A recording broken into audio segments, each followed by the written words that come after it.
Hello दोस्तों, नमस्कार। आइए आज इस वीडियो के माध्यम से हम कवि ब्रंद के दोहे लेकर आया हूँ। तो आइए इस दोहा का मज़ा लें, लेकिन इससे पहले आप लोगों से एक छोटी सी विनती है कि वीडियो पसंद आए तो लाइक और शेयर दोस्तों में ज़रूर कर दीजिएगा। और चैनल पर यदि हमारे पहली बार आए हैं तो सब्सक्राइब करके और बेल आइकन दबाना मत भूलना। तो आइए वीडियो शुरू करते हैं।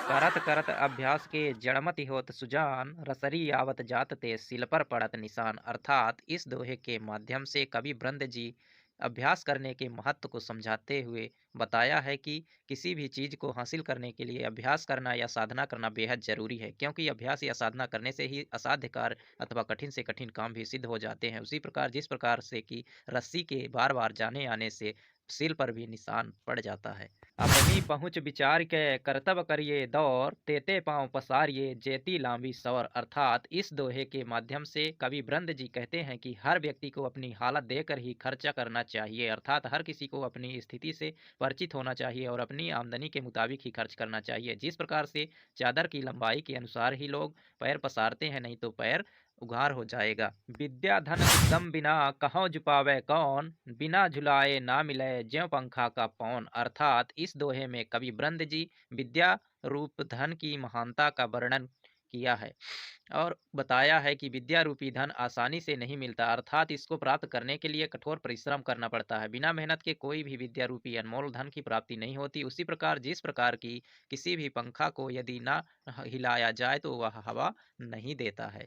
बात कहन की रीति में है अंतर अतिकाय, एक वचन तय ऋषि बढ़े एक वचन तय जाय। अर्थात इस दोहे के माध्यम से कवि ब्रंद जी हर व्यक्ति की बात कहने का तरीका अलग अलग होता है। एक तरीका वो होता है जिससे कोई व्यक्ति मोहित हो जाता है, वहीं दूसरा उसी बात का तरीका होता है कि उस पर गुस्सा हो जाता है। अगर कोई व्यक्ति बिना सोच समझ कर किसी को बात बोल देता है तो एक ही बात से व्यक्ति गुस्सा हो जाते हैं और उसी से मोहित भी हो जाते हैं। भेष बनावे सूर का कायर सूर न होए, खाल उड़ावे सिंह की स्यार सिंह नहीं होए। अर्थात इस दोहे के माध्यम से कवि ब्रंद जी ने नकली भेष धारण कर झूठे दिखावे पर बखान करते हुए कहा है कि कोई भी व्यक्ति चाहे भेष धारण कर सूरवीर बनने की कितनी भी कोशिश कर ले, लेकिन वह सूरवीर नहीं बनता। उसी तरह से जिस प्रकार की किसी सियार को यदि शेर की खाल उड़ा दिया जाए तो वह से सियार जो होता है वह शेर नहीं बन जाता है। धन और गेंद जू खेल को दोऊ एक स्वभाव, कर में आवत छिन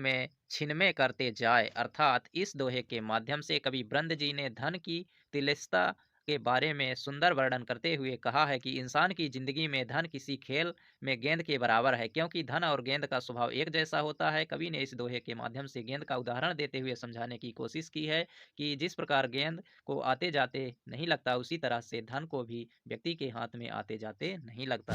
दान दीन को दी जय मिटे दरिद्र की पीर, औषधिता को दी जय जाके रोग शरीर। अर्थात इस दोहे के माध्यम से कवि ब्रंद जी कहते हैं कि हमें दीन और अर्थात गरीबों की मदद करनी चाहिए, दीनों को दान करना चाहिए ताकि उसकी गरीबी मिट सके। वहीं कवि इस दोहे के माध्यम से कहा है कि हमें सिर्फ ऐसे गरीबों को दान करना चाहिए जिसे जरूरत हो, लेकिन उसी प्रकार जिस प्रकार की किसी के शरीर में बीमारी हो तो उसी औषधि देकर ठीक किया जाता है, उसी तरह से गरीब को भी दान देकर उसकी दरिद्रता दूर की जानी चाहिए। अंतर अंगुरी चार को सांच झूठ में होए, सब माने देखी कही सुनी न माने कोय। अर्थात इस दोहे में कवि ब्रंद जी कहते हैं कि सत्य और असत्य घटना के बीच में अंतर होता है। वहीं अगर कोई कुछ बात बोले तो वह सच हो या फिर झूठ, पहले हमें उसे सुनना चाहिए और फिर पता लगाने के बाद ही सत्य या झूठ का यकीन करना चाहिए।